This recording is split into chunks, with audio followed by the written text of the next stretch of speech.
দেখছেন। আমি আজকে কথা বলবো যে আপনার লিভারে চর্বি হয় কেন। ইদানিং আল্ট্রাসোনোগ্রাম করলে কিন্তু আমরা দেখি যে আপনার লিভারে চর্বি, ফ্যাটি লিভার।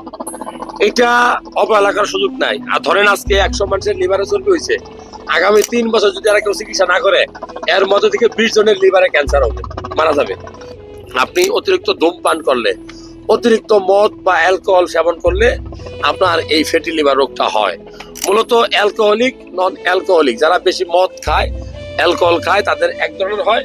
আর এছাড়াও কিন্তু হয়, যেমন ঘুম কম গেলে, অতিরিক্ত দুশ্চিন্তা, টেনশন, স্ট্রেস ফ্যাটি লিভার রোগের কারণ।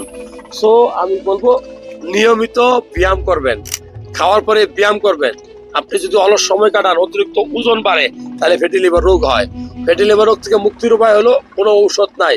আপনি ভালো ভালো খাবারগুলো খাবেন, বিচি জাতীয় খাবার, শাক জাতীয় খাবার, মাছের তেল, ডিমের কুসুম, এগুলো ফ্যাটি লিভার রোগ থেকে আপনাকে দূরে রাখবে।